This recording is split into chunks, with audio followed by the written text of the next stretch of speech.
Welcome back. President of Raise Your Voice St. Lucia, Catherine Seelys, is advocating for the human rights of the wards of the Boys Training Center to be respected and upheld. Even after 60 years in operation, she says the institution is not fulfilling its mandate, particularly when it comes to providing care and protection for wards. Genevieve Gonzague reports. President of Raise Your Voice St. Lucia, Catherine Seelys, says after 60 years in operation, the shortcomings of the Boys Training Center should have either been addressed or the facility should have been closed down.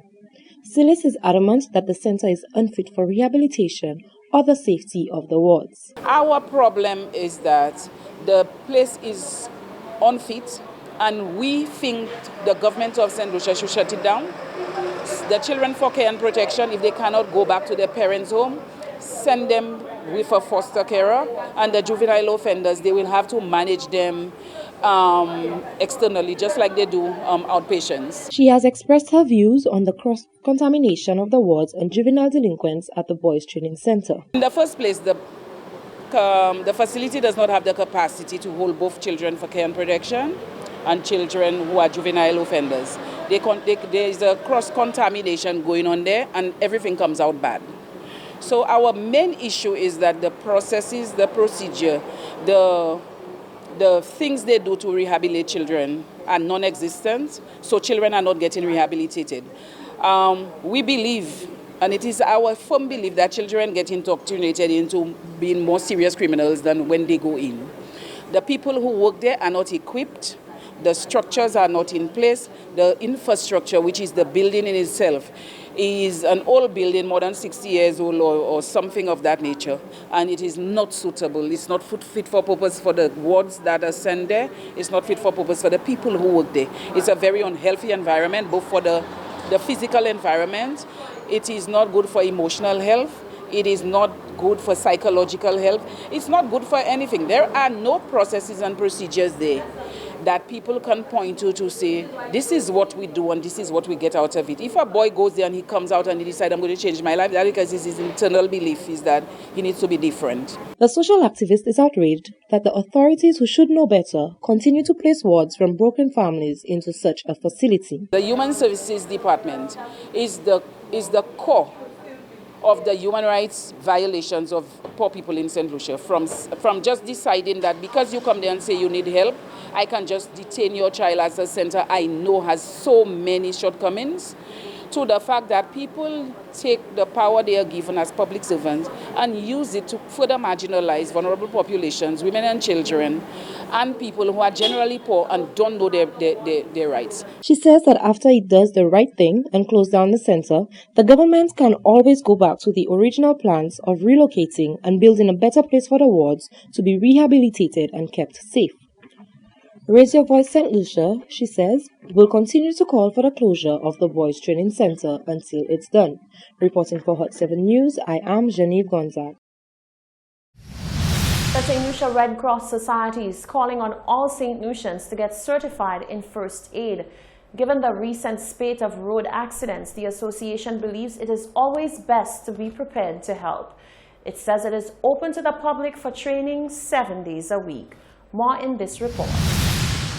A first aid instructor with the St. Lucia Red Cross Society took the time on Wednesday during a basic first aid and CPR training to lend advice to the public when it comes to helping people who may have been injured in road accidents. I think it's very important to help, but it's better if you are trained. For example, if you find somebody in a drain, you cannot just move the person. You have to assess the situation, make sure that you're not causing more harm than good when you just move the person, because the person may have injuries and you definitely hurting the person. It's better if the person is not dying, to leave the person where they are until EMS gets there and can help the person. Morris says there are cases where the public should make haste to call responders or medical professionals before seeking to even try to assist injured individuals. She is pleading with individuals to consider both their safety and that of the injured by wearing gloves or sanitizing hands, especially in light of the new coronavirus. Morris is also calling out for persons at accident scenes to show more empathy. Comfort the person. Wear gloves, hand sanitizer, especially with the coronavirus. Try not to just go and touch people. You're in their face with the camera, with your phone and stuff like that. Murray says all St. Lucians should get certification in at least basic first aid training. She laments that sometimes people do more harm than good in situations because they have no background knowledge on handling such emergencies. Training is readily available at the St. Lucia Red Cross Society in Fiji. Reporting for Hot 7 News, I am Genevieve Gonzaga. The St. Lucia Planned Parenthood Association is addressing concerns on the overuse of the morning after pill or Plan B. Shaka Wooding tells us more in this report. Reproductive health officials say a dangerous trend has emerged when it comes to sexual reproductive health, particularly among those engaged in party culture. The pop-up pill trend is based on the belief that administration of a morning after or Plan B pill can make the complications which could arise from a promiscuous night simply disappear.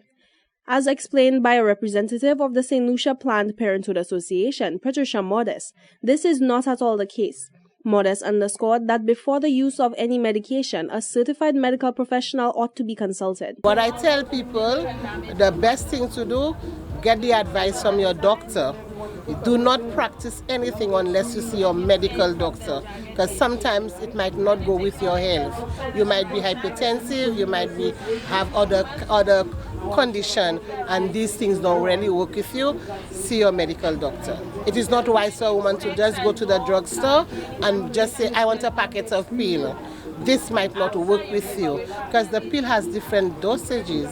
That's why we have different type of contraceptive. Modest believes that young people should be given ample opportunity to receive information on sexual orientation and contraception from a young age, both in and beyond the school environment. Because a lot of young people do not know their body, and if they are curious, because when you're going through puberty, a lot of things happening to you, and if you want to know, if you're naive of what is happening to you, you can come in and then we sit with you and then we educate you on what is happening to you. As you know, as a young person, not only female, the male go through puberty too, and sometimes they might not know what is happening to them. The voice might get deeper, the shoulder, they might see things happening to their body. They can come in, any of us at the clinic can speak to them. She urges persons to make informed decisions when using emergency contraceptive methods.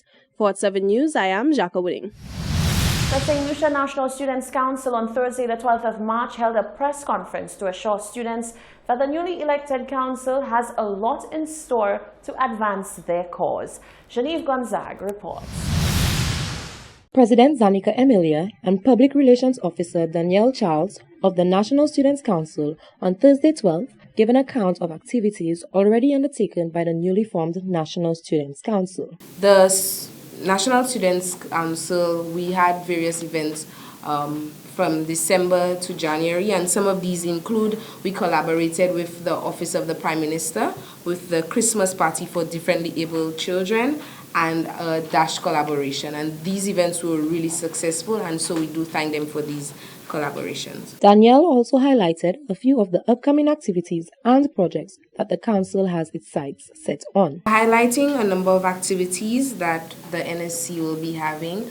One of our very promising activities is the Continue the Happy initiative that we're having, and it's a food drive where we collect dry food items and we put them together and give them to various feeding programs island-wide. We would like both the public and schools to take part in this initiative, as it is for students who sometimes can't afford, and it will be very helpful to them. Another one of our major upcoming activities includes the LEAD students, which stands for Learn, Empower, Advocate and Develop. And this is sort of like a workshop where we bring in the various students' council island-wide, and we teach them about their roles. We engage them in various activities to build up their leadership skills. A teacher symposium, and one of our ongoing activities right now, our school visits, where we visit various schools island-wide, and we visit the students' council, and if they don't have one, speak to them of the importance of having a students' council and then establishing a students' council in that school. The National Students' Council also took the time to extend condolences to the family of Crystal Jean, who tragically died on Sunday, 1st March. Reporting for Hot 7 News, I am Genevieve Gonzague. Thank you, Janine. This is the Hot 7 TV Nightly News. Sports and weather are coming up after the break.